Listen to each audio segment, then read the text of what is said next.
Create में, और यहाँ से इसका मैं ब्रेक पॉइंट खत्म कर देता हूँ गेट फंक्शन का। यहाँ से आके लेट्स से स्मिथ्स और जेंडर, यहाँ से सी शार्प और जावा, इन दोनों को सिलेक्ट करता हूँ। सेव पे क्लिक किया, मेरा ब्रेक पॉइंट हिट हो गया। पहले हम देख लेते हैं मॉडल में हमारे पास एज एक्सपेक्टेड वैल्यूज आई है या नहीं। सिटी आईडी भी मेरे पास आ गई, जेंडर आईडी भी आ गई, नेम आ गया, यूज़र आईडी 0 है। क्यों 0? क्योंकि हम रिकॉर्ड क्रिएट करने जा रहे हैं। और अगर इंटरेस्ट को मैं एक्सपेंड करता हूँ, पहले मैं इंटरेस्ट को फिल्टर कर लूँ। यहाँ से मेरे पास कितने इंटरेस्ट आ गए? 2 इंटरेस्ट आ गए। Okay, further F10। अब मेरे पास डेटाबेस के अंदर ये रिकॉर्ड इंसर्ट हो गया। इसे चेक कर लेते हैं कि क्या हमारे पास रिकॉर्ड इंसर्ट हुआ है। मेरे पास स्मिथ आ गया 10। ओके, अब फर्दर F10 की मेरे पास इस मॉडल की एक लिस्ट क्रिएट हो गई। नेक्स्ट इसमें से हर एक वैल्यू को रीड करेगा, और रीड करने के बाद यूज़र आईडी 10 मेरे पास आ गई स्मिथ की, और जोन सी वैल्यू यहाँ पे आएगी 1 बाय 1 करके इसमें ऐड करवाते जाएंगे। ओके, दोनों रिकॉर्ड इंसर्ट हो गया। अब इसे एक्सपेंड करके देख लेते हैं। मेरे पास फर्स्ट पे interest ID 1, user ID 10। Second पे मेरे पास इंटरेस्ट आईडी 2, यूज़र आईडी 10, और F10 की प्रेस की, मेरे पास ऐड रेंज और सेव चेंजेस। अब डेटाबेस में चेक कर लेते हैं। कंट्रोल E प्रेस किया, मेरे पास रिकॉर्ड्स एज एक्सपेक्टेड डिस्प्ले हो गए। सो ये हमारा सिनेरियो था मल्टीपल टेबल्स में वर्किंग, मल्टीपल टेबल्स के साथ वर्किंग करने का, मल्टीपल रिकॉर्ड्स को डेटाबेस में इंसर्ट करवाने का। अब इस कोड को थोड़ा सा इंप्रूव कर लेते हैं। अगेन हम क्या इंप्रूव करेंगे? हम फॉर ईच को थोड़ा सा रिड्यूस कर लेंगे, या इसे एक लाइन में लेके देख लेते हैं किस तरह से लेके आएंगे। यहाँ से आके मॉडल डॉट इंटरेस्ट डॉट, यहाँ पे हमारे पास फॉर ईच, और फॉर ईच के अंदर आके मैं इसे कर लेता हूँ x, और इस लाइन को मैं इसकी स्टेटमेंट के अंदर ले जाता हूँ। और अब यूज़र इंटरेस्ट, और यहाँ से आइटम की बजाय मेरे पास x डॉट वैल्यू आ जाएगी, और इसे मैं एक लाइन में ले आता हूँ। हमारे ये 3 लाइंस का कोड अब एक लाइन के अंदर आ गया। सॉरी, यहाँ से कंट्रोल K C प्रेस करेंगे, ये लाइन मेरी कमेंट हो जाएगी। ओके, अब क्या हमारी ये हर तरह की रिक्वायरमेंट फुलफिल होगी? इसमें हमें कोई प्रॉब्लम तो नहीं आएगी। हमने हर एक सिनेरियो को ऑब्जर्व करना है। अगर किसी जगह पे हमें लग रहा हो कि किसी सिनेरियो में ये स्टेटमेंट हमारी या ये लॉजिक हमारी फुलफिल नहीं करेगी, तब हम इसे चेंज करके देख लेंगे। अगर फुलफिल करेगी तो फिर नेक्स्ट मूव करते हैं अपडेट की तरफ। इंसर्ट की लॉजिक हमने इंप्लीमेंट कर ली, अब अपडेट की बारी है। अपडेट हम कैसे करवाएंगे? अब मुझे आपसे सजेशन चाहिए, मैं इसे अपडेट किस तरह से करवाऊं। फॉर एग्जाम्पल, अब अपडेट के हमारे पास काफ़ी सारे सिनेरियोज हो सकते हैं। मेरे पास यहाँ से 4 चेक बॉक्सेस हैं। यूज़र हो सकता है कि ये 1 2 जो पहले सेलेक्ट थे, इन्हें अनचेक करके इन दोनों को चेक कर दे। तब हम यहाँ पे रिकॉर्ड कैसे अपडेट करवाएंगे कि इन दोनों को मुझे रिमूव करवाना है और एग्जिस्टिंग को मुझे न्यू रिकॉर्ड्स को इंसर्ट करवाना है। या दूसरा सिनेरियो क्या हो सकता है, एग्जिस्टिंग रिकॉर्ड्स में से किसी एक को अनचेक कर दे, तब मुझे सिर्फ किस रिकॉर्ड को रहने देना है? 2 को, जिसकी इंटरेस्ट आईडी 2 होगी। अब इसे मैं किस तरह से फुलफिल करूं?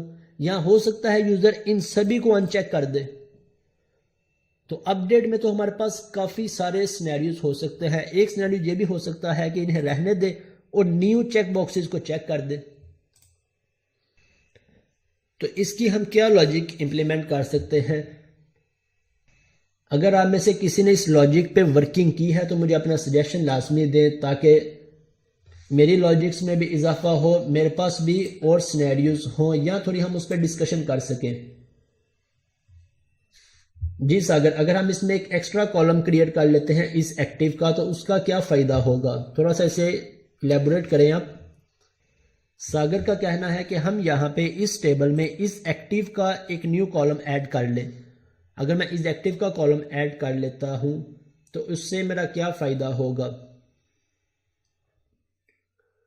और क्या मेरे हर एक प्रोजेक्ट में इस एक्टिव की रिक्वायरमेंट फुलफिल होगी? अगर फॉर एग्जांपल मेरी पॉइंट ऑफ सेल की एप्लीकेशन है यहाँ पे मेरे ऑर्डर की डिटेल्स है, मुझे इस डिटेल्स में से 2 रिकॉर्ड्स को या 2 आइटम्स को डिलीट करना है। मेरे पास यूजर ने 6 आइटम्स ऐड की थी, मुझे 2 आइटम्स को डिलीट करना है, बाकी की 2 आइटम्स को रहने देना है या 4 आइटम्स को रहने देना है।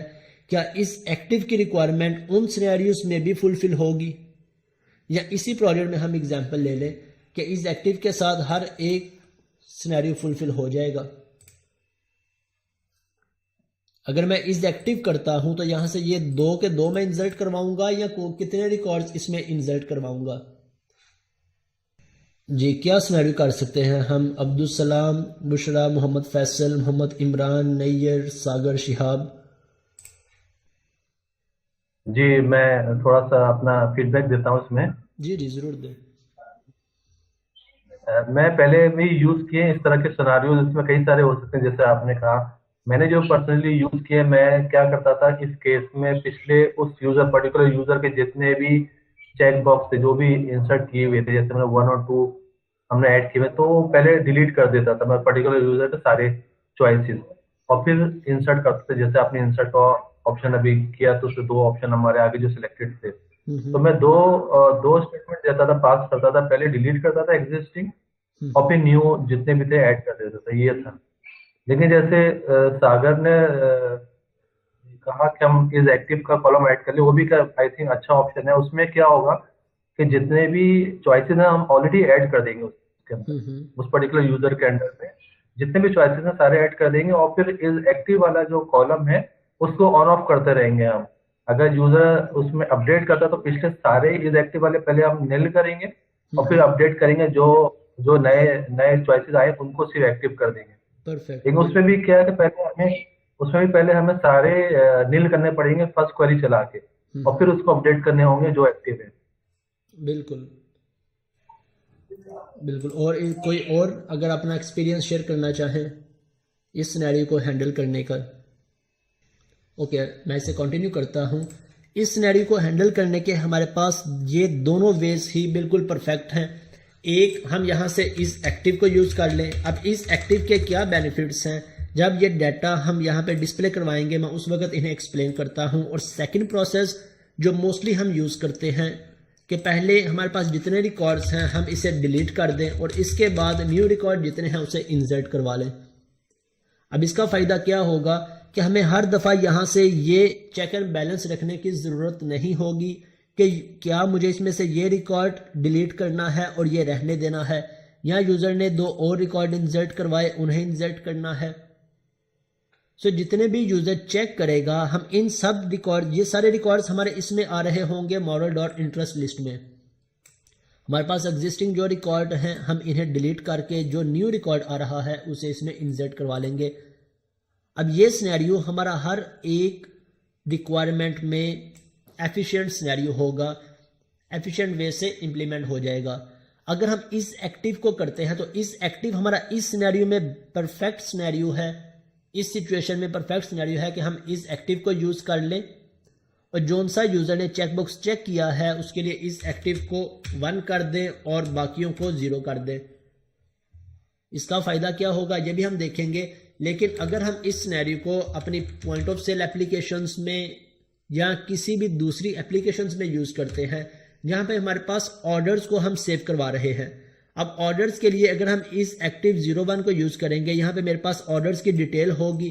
फॉर एग्जांपल मेरे पास 5 रिकॉर्ड्स हैं, यूज़र को ये 2 आइटम्स चाहिए, हम इसे एक्टिव कर देंगे और इसे 0 कर देंगे तो ये रिकॉर्ड हमारा कभी भी यूज़ नहीं होगा।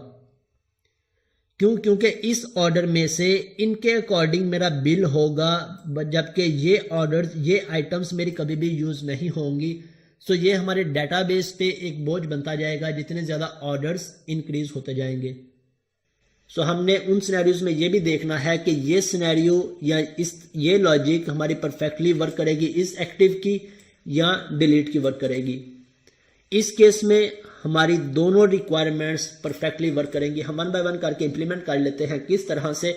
अब हमने यहाँ पे कितनी क्वेरीज को इंप्लीमेंट करना है। एक मेरा रिकॉर्ड अपडेट हो गया, अपडेट होने के बाद मैंने एग्जिस्टिंग रिकॉर्ड को रिमूव करवाना है और इसके बाद न्यू रिकॉर्ड्स को इंसर्ट करवाना है। अब यहाँ से मेरा रिकॉर्ड अपडेट हो गया। इसके बाद मैंने एग्जिस्टिंग रिकॉर्ड रिमूव किस तरह से करवाना है, हम यहाँ पे उसकी क्यूरी लिख लेते हैं कॉन्टेक्स्ट डॉट रिमूव। अब रिमूव अगर तो मेरे पास सिंगल ऑब्जेक्ट है या सिंगल रो है तब हम इसके लिए रिमूव को यूज कर लें। अगर मेरे पास मल्टीपल रिकॉर्ड्स हैं तब हम इसके लिए रिमूव रेंज को यूज कर लेते हैं। कॉन्टेक्स्ट डॉट सेव चेंजेस, और सेव चेंजेस करने के बाद अब मुझे यहाँ पे लिस्ट पास करनी है। कौन सी लिस्ट? अगर मैं इसे डायरेक्ट पास करता हूँ तो क्या मेरी ये रिक्वायरमेंट फुलफिल होगी? मैं इसमें आके पास कर देता हूँ। मेरे पास एरर आ गया। क्या एरर आ गया? कि इसे मुझे इंटरेस्ट लिस्ट की यूजर इंटरेस्ट की लिस्ट पास करनी है। सो मैं यहाँ से आके इसी लिस्ट को कॉपी करता हूँ, इज इक्वल टू, अब मैं इसमें से लिस्ट कौन सी पास करूँ? इसे यूजर इंटरेस्ट, या इसे हम पॉपुलेट करवा लेते हैं डॉट ऐड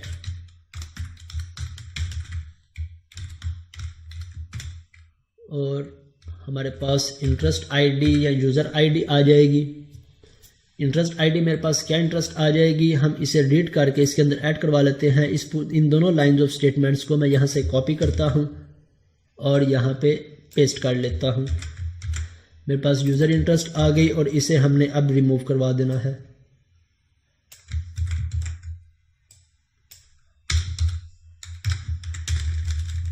अब इस लाइन में हमारी ये लिस्ट रिमूव हो जाएगी और इसके बाद नेक्स्ट लाइन में हम इसे इंसर्ट करवा लेते हैं। इंसर्ट किस तरह से करवा लेते हैं? जो सी ये लिस्ट मेरे पास आई है, सॉरी यहाँ से मुझे ये लिस्ट रिमूव नहीं करनी, ये लिस्ट तो मेरे पास न्यू लिस्ट आ रही है, मुझे एग्जिस्टिंग लिस्ट रिमूव करनी है। यहाँ से मेरी ये रिक्वायरमेंट नहीं होगी, मैं इन दोनों को करता हूँ। जो रिकॉर्ड मेरे पास ऑलरेडी है मुझे इस लिस्ट को गेट करके इसे रिमूव करवाना है। तो मैं इसे कैसे गेट करूं? मैं यहाँ से context dot user interest dot where X dot, अब मैं इंटरेस्ट आईडी के बेस पे गेट करूंगा या यूजर आईडी के बेस पे? मैं यहाँ से गेट करता हूँ user ID equal to model dot user ID dot to list. मेरे पास लिस्ट आ गई और इसे मैंने इसे पास करवा दिया, तो ये लिस्ट मेरी यहाँ से रिमूव हो जाएगी। और रिमूव होने के बाद अब अगेन मुझे डाटाबेस के अंदर इंसर्ट करवाना है। सो मैं यहाँ से जो न्यू लिस्ट मेरे पास आई है उसका कोड लिखता हूँ और इसे डाटाबेस में पास करवा देता हूँ। यहाँ से इसे हम नाम दे रहे हैं, लिस्ट का नेम दे लें। ये मेरे पास लिस्ट आ गई और यहाँ पे लिस्ट रिमूव हो गई और इसके बाद रिकॉर्ड इंसर्ट हो गया। अब इसे चेक कर लेते हैं कि क्या मेरी ये रिक्वायरमेंट एज एक्सपेक्टेड वर्क कर रही है या नहीं, या कहीं पे एरर आ जाएगा। पहले इसे ड्राई रन कर लेते हैं कि यहाँ से मेरा रिकॉर्ड, मेरा यूज़र अपडेट हुआ। अपडेट होने के बाद इस वेरिएबल में मेरे पास जौन सा यूज़र होगा उस यूज़र की इंटरेस्ट लिस्ट इस टेबल में से लिस्ट आ जाएगी। यूज़र आईडी 10 है तो 10 के अकॉर्डिंग रिकॉर्ड आ जाएंगे, यूज़र आईडी 9 है तो 9 के अकॉर्डिंग रिकॉर्ड आ जाएंगे, 4 होगा तो 4 के अकॉर्डिंग। और इसके बाद इसे हम रिमूव करवा देंगे। ये जितनी भी लिस्ट होगी इस यूज़र की वो रिमूव हो गई। और फिर जौन सी यूज़र ने सेलेक्ट की होगी जितने भी चेक बॉक्सेस, वो सारे चेक बॉक्सेस यहाँ से मैं रीड करवा के इस लिस्ट के अंदर ऐड करवा लूँगा और इस लिस्ट को दोबारा से इंसर्ट करवा दूँगा। ओके, लेट्स सी, इसे रन करके देखते हैं। मैं यहाँ से इसे रन करता हूँ।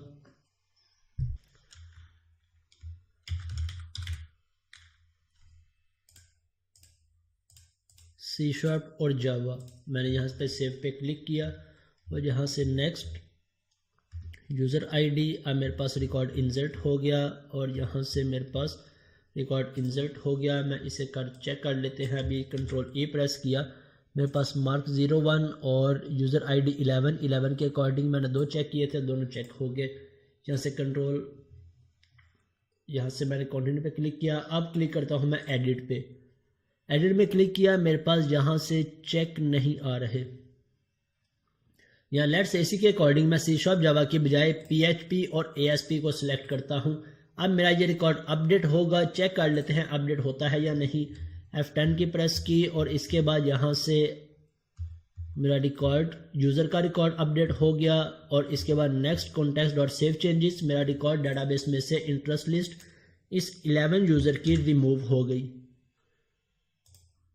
गई। इसके बाद नेक्स्ट, अब मेरे पास कौन सी लिस्ट पास होगी, जो सी यूज़र ने सेलेक्ट की। अगर मैं इस पर माउस ओवर करता हूँ, इस लिस्ट पे मेरे पास इसका रिकॉर्ड नहीं डिस्प्ले करवा रहा। मैं माउस ओवर कर लूँ या राइट क्लिक करके हम इसके क्विक वॉच को ओपन कर लें, मेरे पास डीबगिंग का रन टाइम का एरर आ रहा है। मैं F10 की प्रेस करता हूँ, फर्दर और नेक्स्ट। अब मेरे पास नेक्स्ट रिकॉर्ड इसका इंसर्ट हो गया 3 और 4। सो इट मीन्स हमारे इंसर्ट की फंक्शनैलिटी भी एज एक्सपेक्टेड वर्क कर रही है और अपडेट की फंक्शनैलिटी भी एज एक्सपेक्टेड वर्क कर रही है। अब लास्ट रिक्वायरमेंट हमारी क्या रह गई है कि जैसे एडिट पे क्लिक करें, यहाँ पे हमने रिकॉर्ड को चेक करना है। जो सा यूज़र ने चेक किया था, अब यहाँ पे भी वो चेक होना चाहिए। तो ये रिकॉर्ड हम कहाँ पे पास कर रहे हैं, हम पास कर रहे हैं गेट के एक्शन में।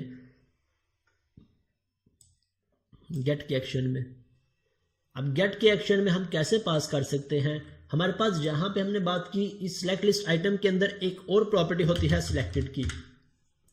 अगर तो हमें पता है कि किस एलिमेंट को सिलेक्ट करवाना है, किसे फॉल्स करवाना है, हम डायरेक्ट यहाँ से सिलेक्टेड को ट्रू और फॉल्स पास करवा सकते हैं।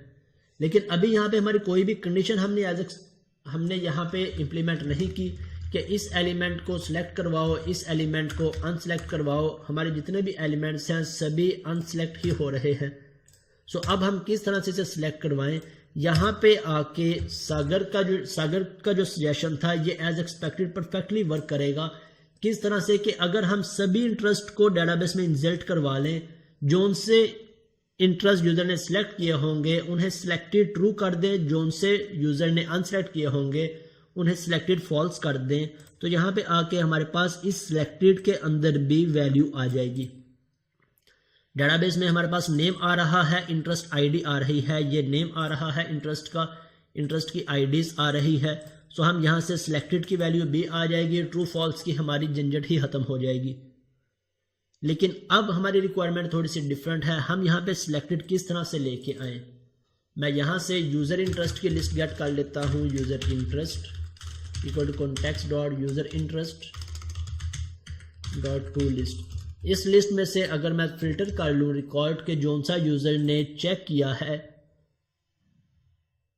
वो यहाँ पे ट्रू कर दो, जोन सा चेक नहीं किया वो फॉल्स कर दो। किस तरह से, ये मेरे पास इंटरेस्ट लिस्ट है सभी आइटम्स की। मैं इस वक्त किसे रीड कर रहा हूँ, मैं रीड कर रहा हूँ इस इंटरेस्ट लिस्ट को। अगर हम इस आईडी को चेक कर लें कि अगर ये आईडी इस यूज़र के अगेंस्ट यहाँ पे एग्जिस्ट करती है, अगर यूज़र आईडी 11 है, यूज़र ने एडिट पे क्लिक किया तो हमारे पास यूज़र की आईडी आ जाएगी। अगर यूज़र ने स्मिथ पे क्लिक किया है हमारे पास यूज़र की आईडी 10 आ जाएगी। अगर जेम्स पे क्लिक किया है एडिट का बटन पे तो इसकी आईडी 9 आ जाएगी। हम यहाँ से चेक कर लें कि अगर इस इंटरेस्ट की आईडी इस यूज़र के अगेंस्ट यहाँ पे एग्जिस्ट कर रही है तब इसे सिलेक्ट करवा दो, अदरवाइज फॉल्स करवा दो। किस तरह से, मैं सिंपल यहाँ पे आ जाता हूँ सिलेक्टेड के अंदर। अगर मैं चेक कर लूँ यूज़र इंटरेस्ट पे डॉट वेयर के इस इंटरेस्ट के अंदर क्या मैं चाहता हूँ यहाँ से करना, डॉट वेयर क्या करो,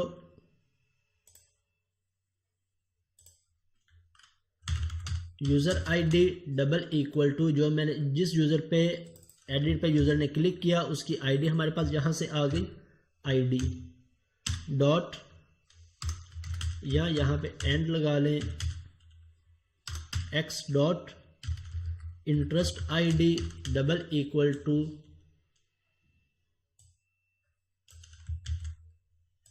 item dot interest ID dot count greater than 0। और यहाँ पे आके मैं एक ही लाइन में इफ़ कंडीशन को यूज़ कर रहा हूँ। इस एक लाइन में हम इसे किस तरह से यूज़ करते हैं, पहले हम अपनी कंडीशन लिखते हैं, then question mark, then true part और देन फॉल्स पार्ट। ट्रू के अंदर मैं इसे ट्रू करवाना चाहता हूँ, फॉल्स करवाना चाहता हूँ मैं वो लिख दूंगा और इसके बाद फॉल्स पार्ट लिख दूंगा। अब हम चाहते हैं कि अगर मेरे पास इस यूज़र इंटरेस्ट में ये यूज़र और ये इंटरेस्ट आईडी एग्जिस्ट कर रही है,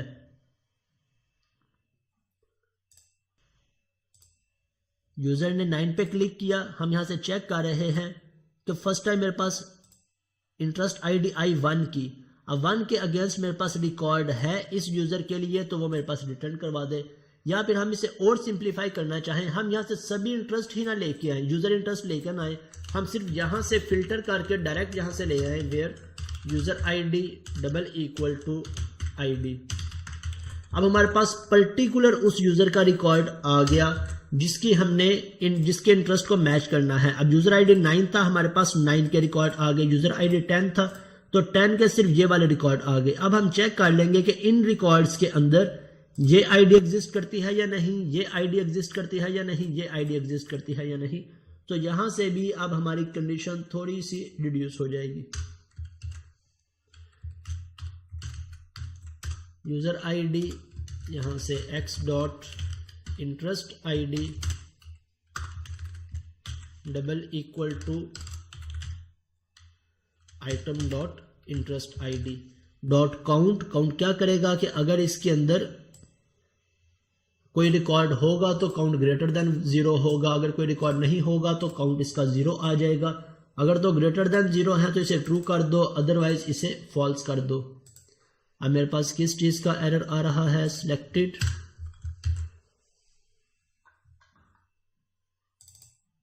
अब मेरे पास किसी लॉजिक का यहां से सेमीकोलन को रिमूव कर देते हैं। ओके, मेरा एरर खत्म हो गया। राइट, अब इसे रन करके देख लेते हैं हमारे पास क्या रिकॉर्ड रिटर्न होता है। मैं यहां पे एक ब्रेक पॉइंट लगाता हूं।